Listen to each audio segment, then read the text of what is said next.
Thanks for being here. I understand there's actually an incident response session around Cloud Hopper at the moment, so I thought, oh no, everyone's going to be off going to that. So thanks for hanging around. As Piers kindly said there, I'm Chris Hodson. I'm the EMEA CISO at Zscaler. So very quickly on Zscaler, world's largest security as a service cloud platform. See about 30 billion HTTP transactions a day, so we're pretty big. It's my first role in the vendor space, so I'm not going to come here now and give you a 30-minute vendor pitch on anything. I may mention what we do as a platform, but I'm here kind of primarily in an IISP context, talk about digital transformation, talk about the issues of security in this kind of this cloud-first world. I've spent 18 years in end-user organisations, as you can see from this slide here, everything from CISO, head of function, engineer, designer. So some of the things I've seen from different perspectives, from different lenses, but primarily an end-user lens. So I'm going to talk to you about trust, and we're going to start by looking at really what trust means in the physical world. So kind of assert in the physical world it's much easier to apply the concepts of trust than in the digital world. So in the physical world we see trust as a level of assurance, a level of validation. We've all done, I presume we've all done in some job or another, a trust exercise like this. It builds rapport with our teammates. And do we have in the physical world shades of grey? I would assert that we do. I would assert in the physical world it's much easier to have a level of trust. So I may trust my pizza delivery guy to send me a pizza on a Friday night from Domino's. Certainly not going to trust him to fly my airplane. I think the same goes for the levels of trust we apply in our teachers compared to those we apply in, let's say, our taxi drivers. And I think we can do that. I think we can apply levels of trust in the physical world in quite a granular fashion. Certainly, or possibly not so certainly, true in our digital worlds. So how do we build this trust in our physical worlds? I don't know. Well, Rome wasn't built in a day, right? It takes time. We're authentic. We do what we say we're going to do in the physical world, and it takes time, right? You know, we build long-term relationships. You know, converse of that, I think it's Warren Buffett who famously said, it takes 20 years to build a reputation, it takes 5 minutes to lose it, and that is one of the parallels that I think we have in the physical world and in the digital world. And how do we validate trust? How do we go about validating trust in the physical world? Well, I've broken this down into 4 areas. I think something we have, so there's obviously there an alignment to our digital world and to cybersecurity. Let's say passports, driving licenses, something we have on us, asserts our level of trust. Word of mouth. You know, if you need a good plumber, you need a good doctor, whatever it is, you speak to your colleagues, you speak to your friends. Also background checks provides a level of credibility, and again, that's quite granular. So be those, like I said, background checks, some form of references, your CV, your resume, whatever it is. Or some form of physical behavioural analysis, looking at someone. You know, I'm not getting all Malcolm Gladwell and talking about blink moments, but certainly having a hunch that something isn't right and applying some kind of, I suppose, like I said, behavioural analysis there. So that's our physical world. And I think most people in the room would agree that at first glance it's much harder to apply a level of assurance, level of security, a level of trust in our digital world.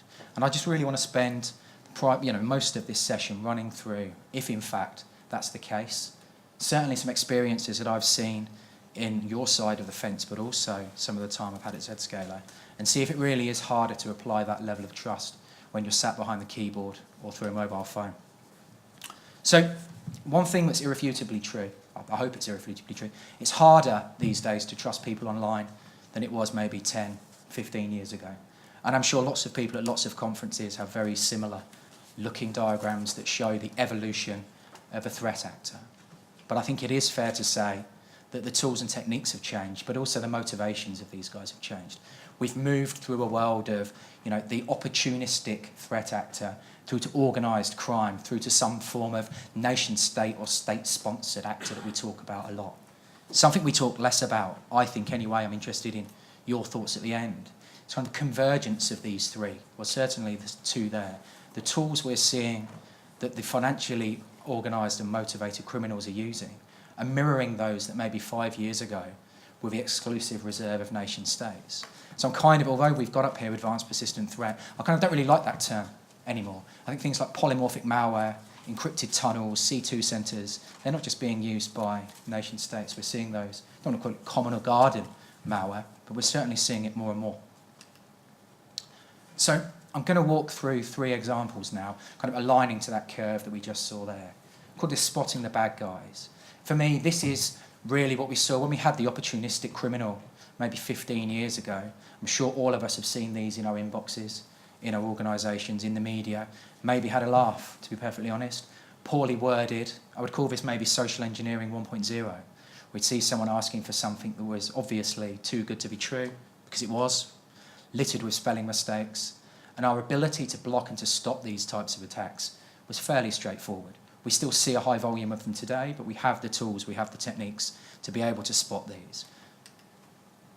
What about now? So again, we're putting so much onus on end users these days to be able to spot good from bad on the internet. You know, the threat actors we saw, that level of asymmetry doesn't really work in the favour of the guys trying to prevent attacks or trying to stop these things from happening. You know, do you think there should be the users in your environments that are able to tell good from bad when we're seeing things like this? At Zscaler, we see a lot of something called cyber squatting or domain squatting, which sounds quite painful, but the registering of domains which look similar to other domains which are legitimate. So once we get to this stage, are we in a position whereby we're expecting our users to know good from bad? And we'll come on to awareness a little bit later on, but I think we are kind of shifting that down. I don't really think it's fair that we can put the responsibility on our users when we have something like this. Let's encrypt everything. So what do I mean by that? So we talk at Zscaler, or certainly in the CISO office, we talk a lot about the double-edged sword of encryption, of cryptography in general. You know, the ability to provide confidentiality. But I think sometimes we get the integrity side of things a little bit mixed up. So there were some fantastic stats from the SSL store, and I've got the link just there, but I advise you guys look at. So where, from a negative perspective, has cryptography affected trust? Well, these are the number from the Let's Encrypt Foundation. So are we all aware of Let's Encrypt basically making PKI available, Certificate Authority Online making it available to the masses, an end state of having almost ubiquitous security online as we need it? Well, that's fantastic and a very noble message there. But over 15,000 certificates we've seen registered with PayPal in the name somewhere, which is quite a lot. I don't know that PayPal have that requirement for so many of those. It's a big number, isn't it? That's the number that were issued for sites that were hosting some form of phishing. So that's since the start of the Let's Encrypt project. And again, it's a fantastic article. I advise you guys go and have a look at that yourselves. But what is this telling us? Is this telling us it's making us more secure by having, for example, padlock symbols? So if we evolve that theory there that 15,000 have been issued for PayPal, how has that affected other major online systems? Well, here again is an example from WordFence. There was a blog put together around trusting the browser. So this is an extract from Chrome version 56, I think 56 was the first one that implemented this, whereby you got a nice, secure green padlock there. Now, if you look at these domains, so these are supposedly Google Play and Apple Store websites. Well, have a look at those domains there. So simply because these were issued a DV cert from Let's Encrypt as an example, they're showing as secure. Now, I work in information security, and I would have to double take at these. So this whole concept of trust, whose responsibility in a situation like this? Is it the certificate authorities? I don't know. If you speak, for example, Let's Encrypt have a post on their website that talks about what they do and what they don't do and their responsibilities. But surely we have to look at some form of pre-validation. Has to be pre-validation. If you're trying to submit a certificate request for PayPal and you're nothing to do with PayPal, surely the onus is slightly on the CA there to provide some form of validation. But equally, I've picked on Google here, other browsers are available. It's just an immediate example that we have. But equally, I really do think they've got skin in this game as well, ensuring that we have real-time certificate checking. You know, there shouldn't be a situation where sites like this online are being shown as secure. How can our users possibly be expected to tell good from bad? And this is certainly an evolution of the threat that I think we had previously. Can you trust a reputable website? So this is interesting. This is one of the only slides today I actually took from our marketing materials. I thought it was quite interesting. So, request to Facebook. I've picked Facebook. You could pick the BBC. You can pick Amazon. It doesn't matter. It's just an example. So an HTTP GET request to Facebook. Traffic coming back from that. How many different objects do we think are being returned on that? Anyone? 5, 10, 20? 100? Not far off. 167 different objects that are coming back. We're long gone are the days of just sending an HTTP packet of HTML, getting back HTML and that being it. We're seeing the majority of that traffic coming from sites which aren't facebook.com. We're seeing them coming from content delivery networks. We're not seeing HTML traffic, we're seeing Java, we're seeing Flash, we're seeing different images, we're seeing redirects to different pages.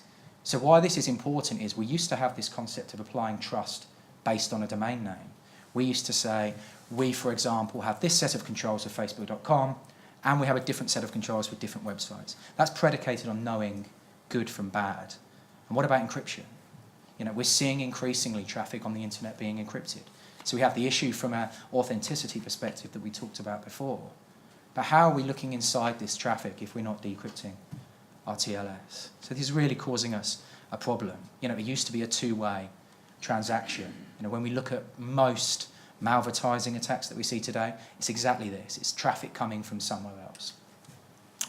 So why don't we apply the same set of controls everywhere? Kind of move to a concept of zero trust almost, saying everything, it's a depressing thought, I know, but essentially saying everything on the internet is bad, and that's the approach that we're going to take.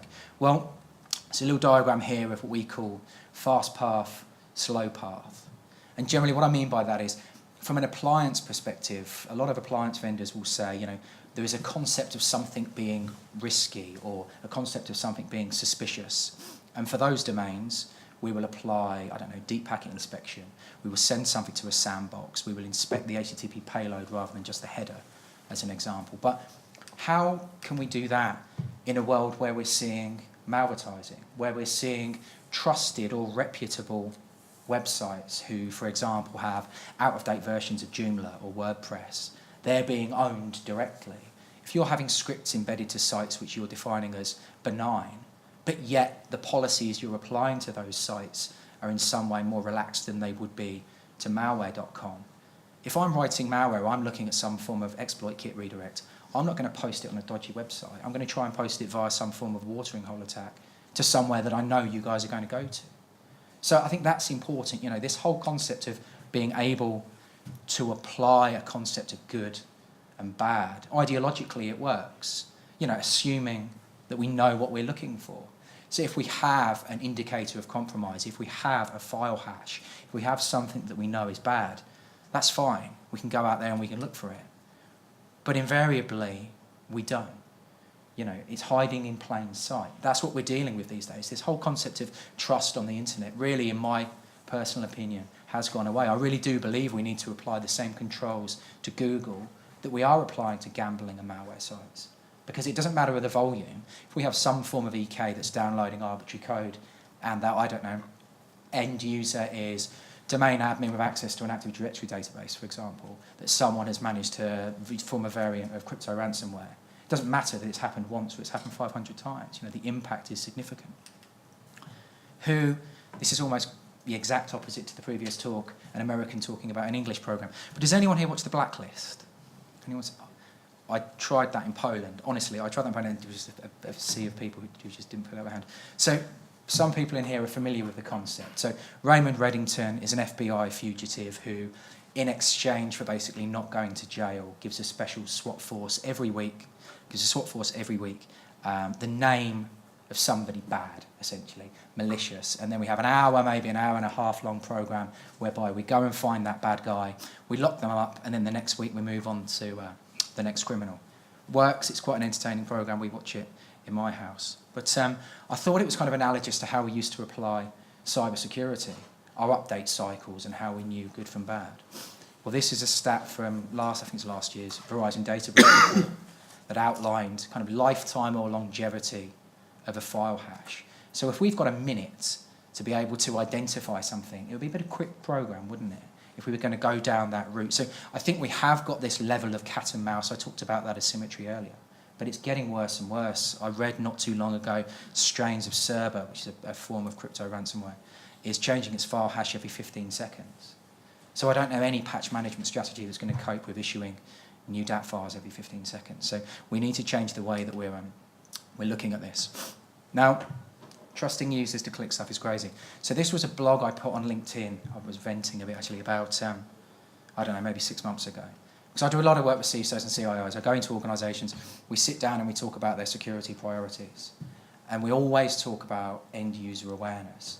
And what is end user awareness? And I think we certainly have shifted what it used to be in a world where we could apply some level of trust to what it is today. And I say that because it used to be about how the volume of users who would click on a link, for example, and we would take that response to the board, and then we would issue an email that says, well done, we've been able to identify 80% of our estate who wouldn't do that. Well, I've gone through maybe 3 or 4 slides today showing you links that I would click on in a different scenario. It's a trivial 2-second task these days to request a certificate that we know within a browser is going to show the green padlock symbol. So how can we use that as a model for our users to know good from bad and apply a level of trust? We can't. And the other side of that, so a lot of ransomware we're seeing today being delivered through, let's say, macros from an Office document, expecting users to know which ones of those they can click and which ones they can't. And yes, of course, we have to enable macros, but there are ways of social engineering that, most end users trivially bypassing that. And I think we have to take stress into account as well. I speak to a lot of people in the journalism industry, to a lot of people who are in finance and accounting. If they get a type of file at a certain time of the year, at a certain time of the month, for example, they will take the risk of opening that by double-clicking it. Simple as that. That's just fact. They will take information security as a secondary priority over doing their job. So perhaps this whole zero trust model kind of is where we need to get to. Another point I wanted to cover today really was trusting the supply chain, or really looking at where that perimeter is within our organisations. So I think something that we've done historically, because we didn't really have any other choice, was the VPN solution. So we would have remote users who would VPN into our environments, when really what we wanted to do was give them access to an application. What we ended up doing was giving them access to the entire network. Now, during a time when we were issuing laptops that were corporate laptops that were locked down, we didn't have the prevalence of mobiles that we have today. That model kind of worked. If we park for a second the silly hairpinning of traffic that we now have when an end user wants to get access to something in, let's say, Google Cloud or AWS. But that model worked to a degree. But what about partners and contractors? There are many studies out there, you can take your pick, on volume of data breaches that are a result of downstream problems in organisations, third parties, access to your network from an organisation where, for example, your patch level may be up here, but you're having to allow access to users that you can't trust, you don't know about. And what that's doing is it's creating that enormous perimeter of trust around a very large area. So another area I've done quite a lot of work on at the moment is the concept of trusting clouds. So I'll do a show of hands. Who here's running in their organisation Office 365? There we go. So I almost kind of park the trusting clouds conversation at that. But I still have conversations about the types of attacks that we see in multi-tenant platforms, for example, in a way that in some way they're the exclusive reserve of cloud. So I do think cloud is just a model. I think this whole, we allow certain stuff in the cloud or we don't allow other stuff. If we have the controls there that are commensurate with the type of data, is cloud really any more than a data center in someone else's location? And I'm around all day, so I'd love a bit of a chat about that with some of you.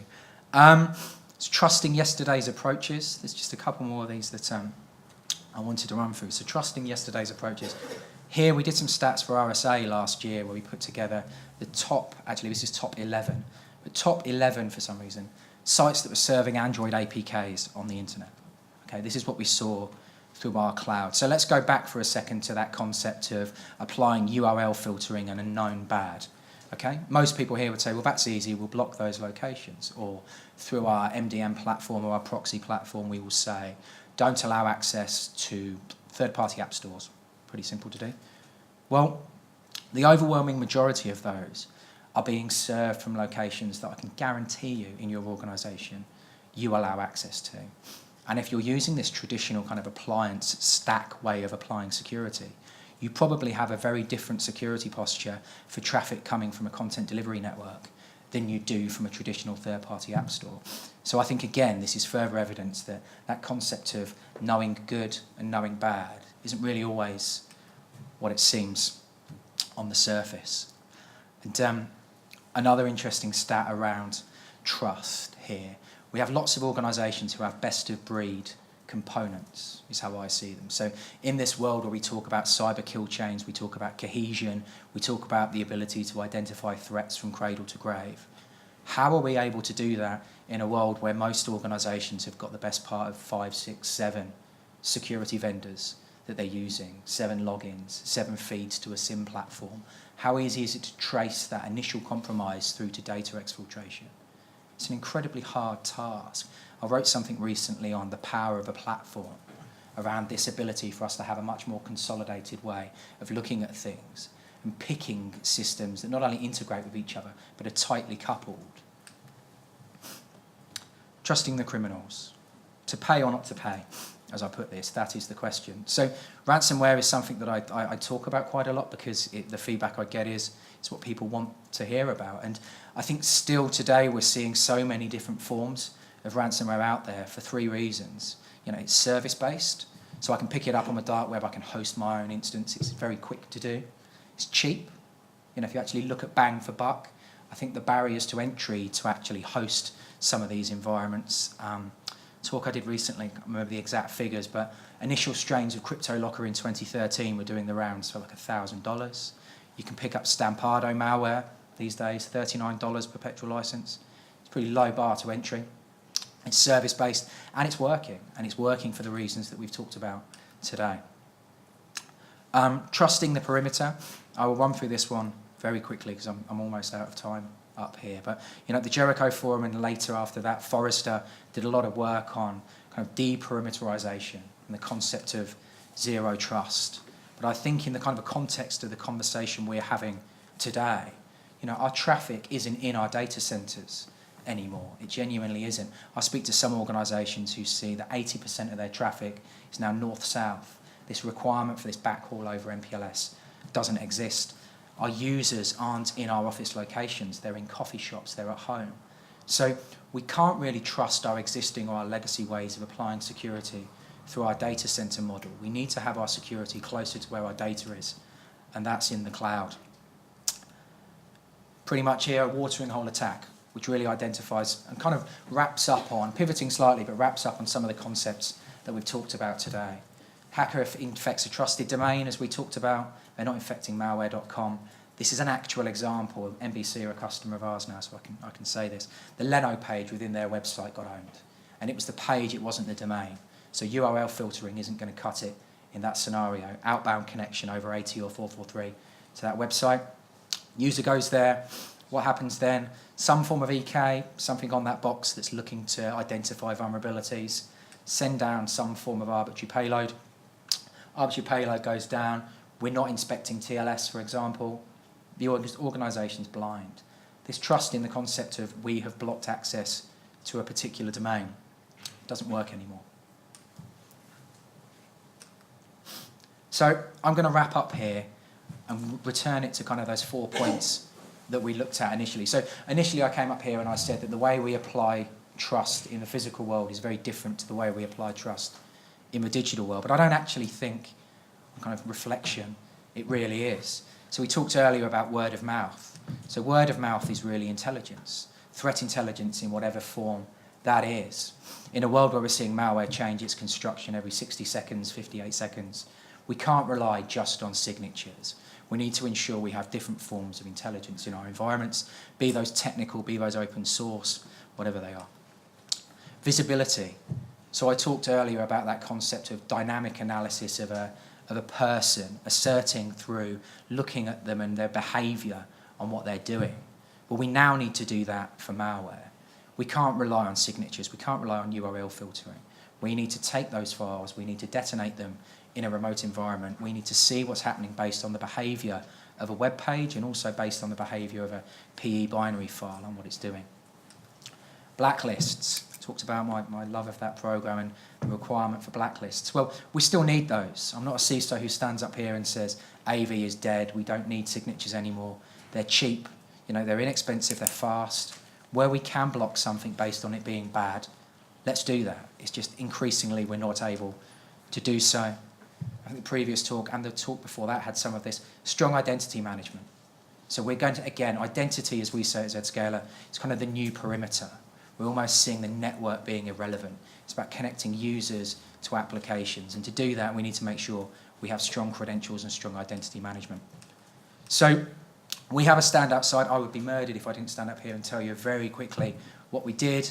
We are a defense-in-depth security platform for your users accessing the internet, stopping bad stuff going out, stopping good stuff coming in. We're entirely in the cloud multi-tenant platform. Do come and talk to our desk out there. I will be on and off the stand this afternoon, so come and say hello. And you may just want to adopt this approach, staying paranoid and trusting no one, as Fox Mulder once said. So I'm just on time. So thank you, everyone. See you soon.